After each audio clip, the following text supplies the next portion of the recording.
Welcome, welcome, welcome. Welcome back to Y&R For Life, where we talk about all things Y&R related. We talk about what's going on, my predictions, things that I think are going to happen. Hey, we even talk about fashion on the show because I'm a big time fashion girl, so we got to spill the tea about that from time to time. If you are new here, my question is, what took you so long to get here? And if you are returning, what's up? Long time no see. So again, it's been one of those weeks where this week has been so flip-floppy.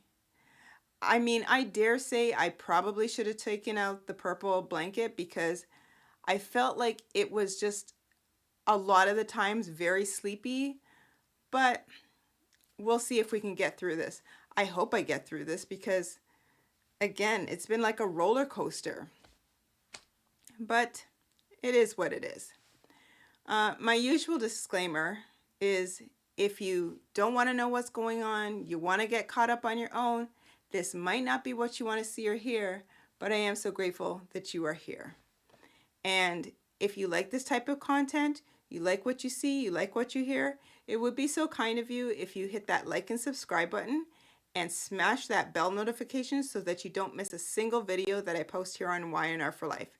And once again, don't forget to share, share, share. Why? Because sharing is caring. At least I like to think so. Okay, we're actually going to start off with some sad news. And dare say when I heard this, I literally had a tear in my eye. I can't tell you that I was like cow bawling, but I was very distraught. So for those who may or may not know, the former character played by Billy Miller, he has unfortunately passed away. Now, I don't want to sit back and say what he passed away from, but if you are tech savvy, Google it and you will find the information out. Like, I had to go through many sources just to make sure that I was correct, and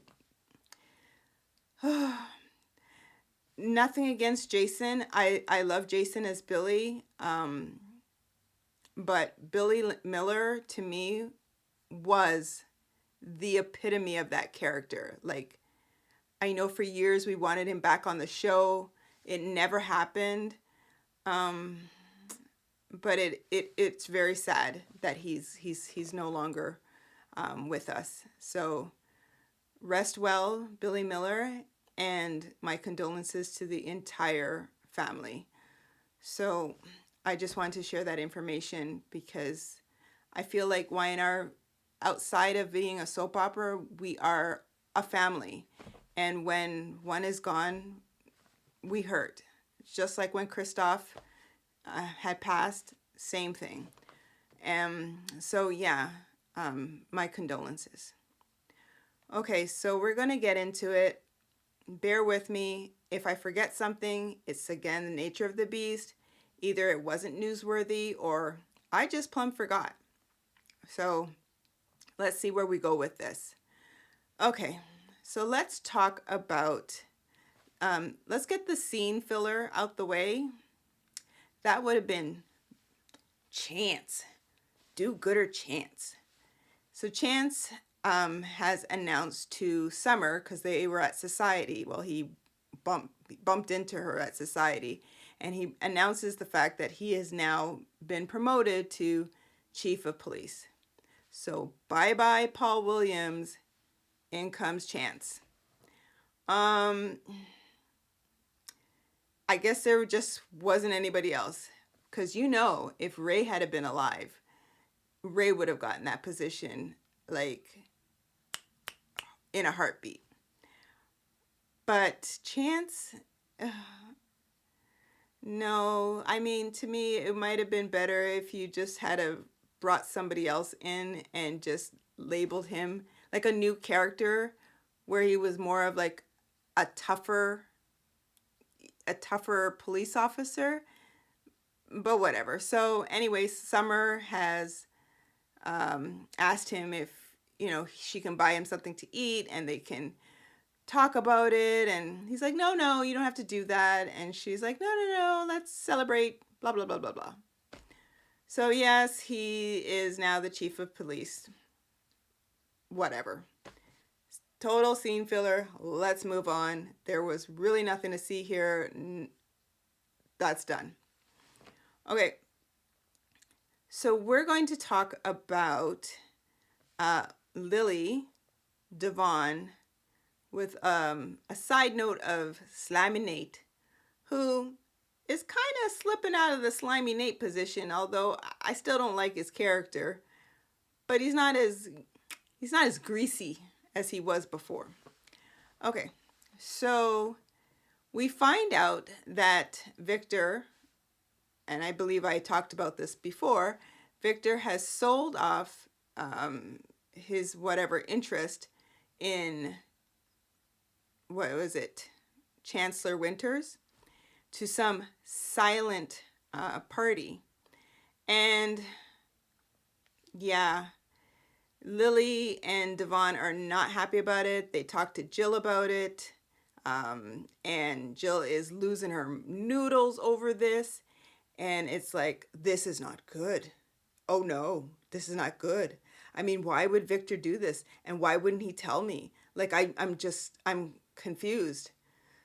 So they are on they were on the hunt at the beginning of the week, if you will, to try and figure out who this silent investor is. Fast forward, Jill's like, look, I'm going to have to talk to Victor clearly on my own. She connects with Victor, and Victor's like, oh, Jill. I was wondering why it was taking you so long to, contact me. Like, you gotta love Victor. And she's like, well, I just want to know what's going on, and why would you do this, and how could you do this, and who is this person? All in due time, Jill. All will be revealed in due time. And he's like, I'm surprised that you would send Lily after me to find out this information. I mean, Victor, come on. And he had like this big old smirk on his face. It was hysterical. And of course, Jill didn't deny it. But when Lily met with Victor, she didn't get no information. So this is how she didn't get any information either. Okay, so at some point, let me backtrack a half a step. At some point, Jack, this is after he was talking to Adam at the club. That's a whole other story. So after he was talking to Adam at the club, he gets a phone call from Tracy to basically come on home. He goes home, and much to his surprise, who's sitting in the chair is Mamie. So Mamie is back in town. I mean, why do they keep bringing back these characters? Yes, she was there for this bicentennial, but like, why? I don't get it. Whatever. So Mamie's like, oh, Jackie, spoil the surprise. I don't want to spoil the surprise. I mean, oh, Jackie, just to see the look on your face. Oh, it just brings me so much joy. I mean, I remember your father and I just used to watch you opening Christmas presents. Oh, Mamie, you're hysterical. So, of course, Smiling Jack is like, oh, Mamie. Tracy's standing there going, why didn't you tell us that you were coming? We could have prepared your room and, had a special dinner and blah, blah, blah, blah, blah. Oh, no, I've already booked my hotel room at the club. So, and I would feel much better there. So she is just having her little reminiscing moment. And yeah, the three of them talk. And she's talking about, Jackie, I found out that you got married to Diane, and congratulations. And yes, I hear that Ashley's married to Tucker, and silence has filled the rooms. silence. Because they basically say, yeah, that is pretty much, from what we understand, over before it started. And Tucker hurt Ashley clearly. And Mamie's like, well, I don't like the sound of that, Jackie. I don't like the sound of that. So that was pretty much their meeting. Okay, let's go back to Lily and Devon and this whole silent partner thing. So Lily has had some sort of, private investigators or legal team or whomever to try and figure out who this investor is. So they come back and Bob comes back to tell her that this mystery investor is LBB whatever. And she tells Devon this, and he's like, huh, that's interesting. And basically Bob said, and they're based out of Detroit. So he's like, never heard of them. And Lily's like, well, you know what? Honestly, it's weird, but the only thing that comes to mind is my grandmother, which was Lily Bell Barber, LBB. So he's like, Devon's like, what? That's weird. And she's like, well, look, I know, like, they were my grandparents and they lived in Detroit. Well, I'm telling you, like, the wheels on the bus should have been going, round and round, and, bells and whistles should have been going off in Devon's head. But he's like, oh, you think there's a connection? Devon, I consider you, let's say, pretty much intelligent. Like, for the most part. You have your little quips here and there, but I really do think that you're intelligent. Why can't you just sit back and say, huh, okay, Lily, LBB, out of Detroit, Lily Bell Barber, makes sense to me? No. So he decides to call Slaminate and ask him to meet him at the club to, have some discussion. So Nate goes over and meets him. And so Devon starts questioning him and asking him, like, okay, this LBB, we're trying to figure out who this silent investor is in our company. And so he's like, yeah, it's LBB and it's out of Detroit. And yeah, Lily seems to think it's, got to do with, your family. So Nate's like, well, I don't know why Lily wouldn't know this, but Aunt Mamie has she has a company out of Detroit called LBB. Devon's still like, what? Okay, what else can you tell me? And he's like, look here. I don't feel comfortable about telling you any more about my aunt until you tell me, like, what you want. And he's like, look, I've already told you what I want. I already told you what I'm looking for. And okay, you're not going to help me? And he's like, okay, so is this the way it's going to be, Devon? Like, we can't talk?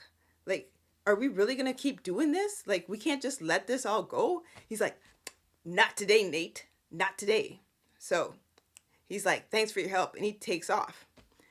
Well, who walks in after Devon has left? And I'm trying to think, okay, wait a minute. There's just this one revolving door. How is it possible that you guys didn't actually see one another, but Aunt Mamie comes in? Oh, Nate. Oh, Aunt Mamie. You're here in town? How come you didn't tell me? Well, I wanted to be a surprise. And I wanted you, to meet with, basically Lily and Devon later and the whole 9 yards. So they go up to Mamie's room, her suite, and basically have a conversation about how she's in town and she's, the secret investor. Well, yeah, kind of figured that out. So she's like, I need you to keep it a secret because you're the only one I trust. He's like, well, I don't think that's going to be possible, Aunt Mamie, because Devon was just here asking questions and he's pretty much figured it out that it's you. And she's like, well, this is not going according to my plan. Okay, so clearly she has some sort of unfinished business with Jill. And I think poop is going to hit the fan. Yeah, I don't know if she's going to want to do like a full out takeover from Jill. I don't know if that's even possible, but or just to be in a partnership with Jill so it kind of like sticks it to her. That's probably going to be a little juicy.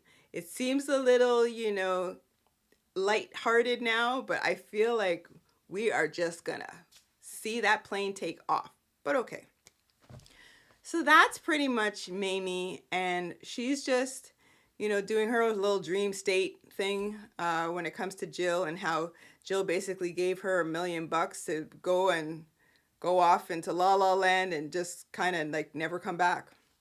So that's pretty much that. All right. So we are going to move to Nicholas and Miss Sally Spectra, with probably a side plate of Adam Newman. Okay, so as you know, and yes, I have it, Nick was in the East Coast. He was in the East Coast. Okay, so Nick has come back from whatever, dealing with the Kirsten company, and he has now come back. And from what I gather, he went straight to Sally's suite. And as soon as he knocked on the door, bear in mind, this is after Miss Sally was just thinking about her little kissy kiss with Adam. And brap, brap, brap on the door is Nicholas. She lets him in, and the two of them hit the skins. And next thing you know, they're winded. This is after commercial break. They're winded. And yeah, fast forward, Nick eventually professes his undying love for her, and the fact that he realized that he's so much in love with her that he just kind of doesn't, like, it hurts him to be away from her. And the whole time that he was gone, he was just reeling over the fact that he wasn't with her. And it was just, it was very sweet and pudding pie. But Miss Sally, let's have a little conversation, Miss Sally. Miss Sally Spectra, my question to you is, why are you stringing poor Nicholas along? I mean, we all know Nicholas. He, wears his heart on his sleeve and falls head over heels real hard for just about any woman that he's with. But to me, he can be a complete gentleman. Yes, he cheated on Sharon years ago, but I believe wholeheartedly the two of them are going to get back together. So it's going to be another chic story, and that's the way that's going to be.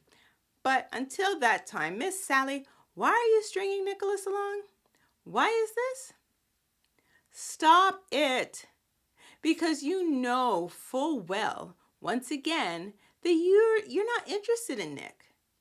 You just have this whole connection with Adam, and Adam knows it and is been like following you around like a puppy dog.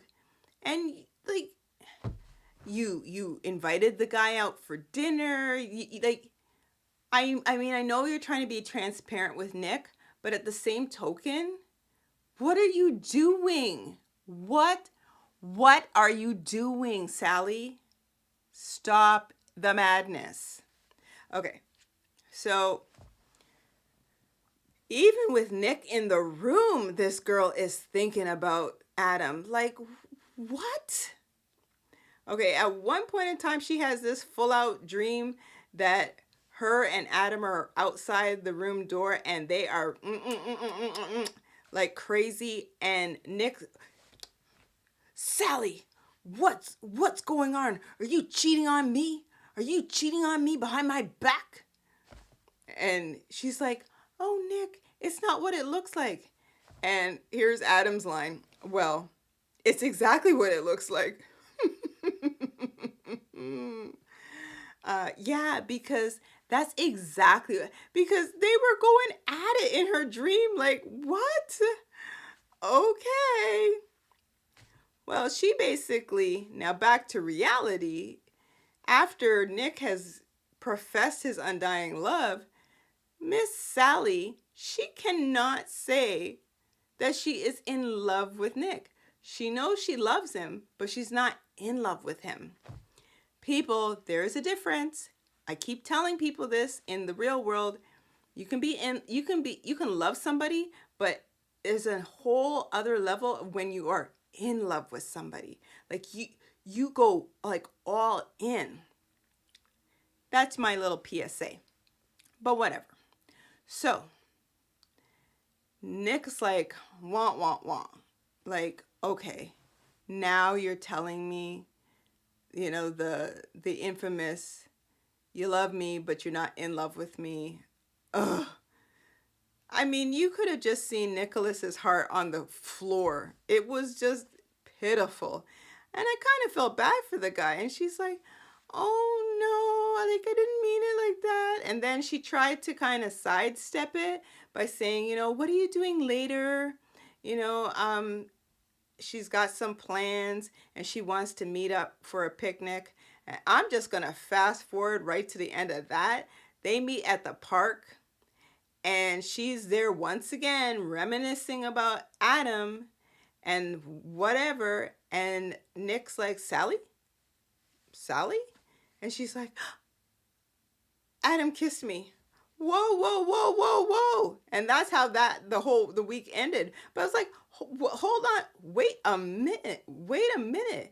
Adam kissed you, yes, but you did not push the man off. Sally, I feel like you and we need to go out for, some eats or drinks or whatever, because you're not making much sense. Once again, you're trying to be transparent, but you're going about it the wrong way. And there's Nicholas. This guy's going to lose his mind because you know what's going to happen. He's going to end up confronting Adam. Meanwhile, he should be dealing with Sally. What? So you're telling me that he could ask her, Nick, if she kissed him back. Dare you? Ask her. Okay. So that's pretty much where that's concerned. Let's go back to Victoria, whiny Victoria, who claims that she is done fighting and, she just kind of just wants to skate along. I didn't get her. She's too messy. Want, Victoria. And she's there telling Victor all about how she's done with the fighting. And Victor's like, yeah, basically, okay, like, whatever, Victoria. Like, just so you know, you can get out too. The door is there if you want to go.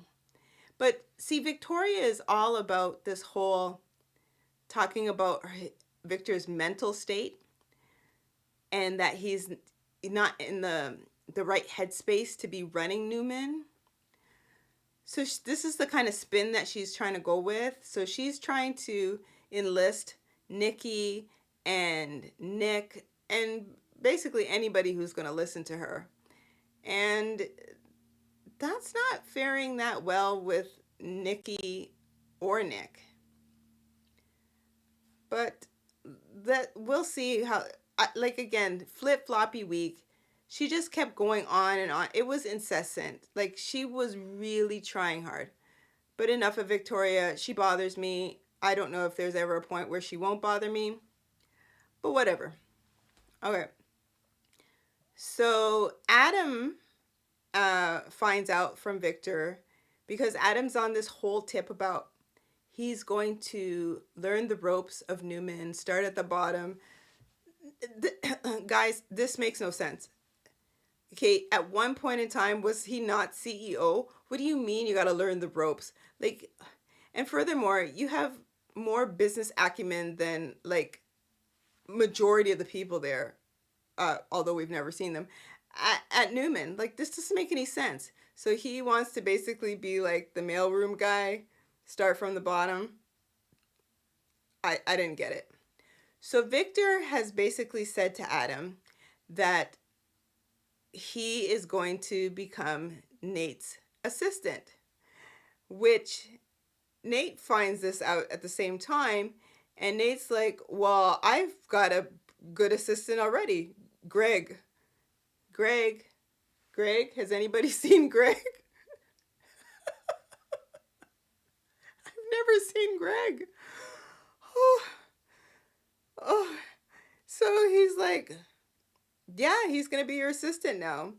And he's like, but what am I going to tell Greg? Don't you worry, I've already found a position for Greg.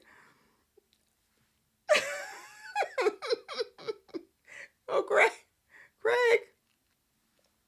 Anyway, Greg. No, Greg, sorry. So then there was this whole episode where it was basically Adam and Slimy Nate having, I don't know if it was breakfast, lunch, whatever, at the club. And they were just sparring back and forth. And it was like, I don't trust you. I don't trust you. And it just went back and forth like a ping pong match. Bing, bing, bing, bing, bing. Yeah, I started to zone out because there was so much sparring going on. It was just like incessant. I'm like, yeah, I'm kind of done with that. It took up like to me half the episode. All right. So that was that. Who else do we have to talk about? I think it's probably the last set of people. Because, again, this whole all things Newman, utter insanity. Oh, no, we've got maybe two more things to talk about. And they both kind of tie together. All right, so Phyllis. Oh, boy. Okay, Phyllis, let's you and I have a conversation. I know, you're desperate. But you're getting involved with Tucker. You know he is crazy. He is all sets of cray-cray. What are you thinking? Oh, boy. So Phyllis was enlisted by Tucker, and it was show me the money, the millions of dollars, in order for her to basically hack into Billy Boy Abbott's personal account, and then hack into Jabot's accounts. And basically, Tucker, after he pays her 1.1 mil, he wants her to now siphon money from the Jabot account into Billy's personal account. And she's like, whoa, whoa, whoa, whoa, whoa. And yeah, so she had basically siphoned the money and put it into some dormant account at Jabot. Which, again, I say, if it's dormant, why is it still there? And from what I understand, per Jack, it had been dormant for a number of years. Get rid of the account. Why is this possible? Oh, God. It's like... Ugh. So Phyllis did this, so thinking that she was just going to pull a fast one on Tucker, and Tucker is like, he done figured it out, and he's like, yeah, I'm not paying you another red cent until you fix what you did. And she's like, okay, wait a minute, do you think that I wasn't going to protect myself? Do you think for a minute that I wasn't going to do that? And furthermore, this nice shiny little laptop, I have it registered in your name. So if poop hits the fan, it's going to come back to you there, Tucker. And he's like, you didn't. And she's like, try me. And yeah, because Phyllis can be coy with certain things, and just try me, Tucker. And he's like, turns the chair around, sit down, and you're gonna fix this because you made this like a bigger mess. In the interim, um, Jack contacts Billy because it was told to Jack that the person that authorized this transaction was Billy. So he confronts Billy. Billy's like, wasn't me. And he's like, why would somebody be doing this? Like, who would do this? And he's like one word or one name, Phyllis. She's desperate because she owes a lot of money from this whole Jeremy Stark thing. And when you have a desperate Phyllis, she does crazy things. And he's not wrong, but yeah. So that's a whole set of madness, and she ends up paying off whatever money to the insurance company. But yeah, there's hell and fury, and she feels bad. And at some point in time, Danny Romalotti, he comes in and sees her at Neil's Jazz Lounge, and it's a whole big thing. And he's like, Phyllis, like, you look frazzled. We know from times past, like, you kind of do some crazy stuff. And okay, Phyllis, everybody knows how you operate. Danny knows, Daniel knows, Summer knows, everybody knows. Why you keep doing it? I don't know. Why? Because you're Phyllis? Maybe? I don't know. So, yeah. And that's a whole other set of madness. Yeah. We're going to see what happens with that. And let me just say, I had made a comment about how I feel like it couldn't be like that maybe Tucker and Ashley are through, like kaputs, done. But I was speaking with someone, and their prediction was that they don't think that Tucker and Ashley have actually gone kaputs. They think that they're actually working together. And I'm kind of starting to backtrack because I'm looking at different things that Tucker has said and he's doing. And we're going to watch and see how this plays out if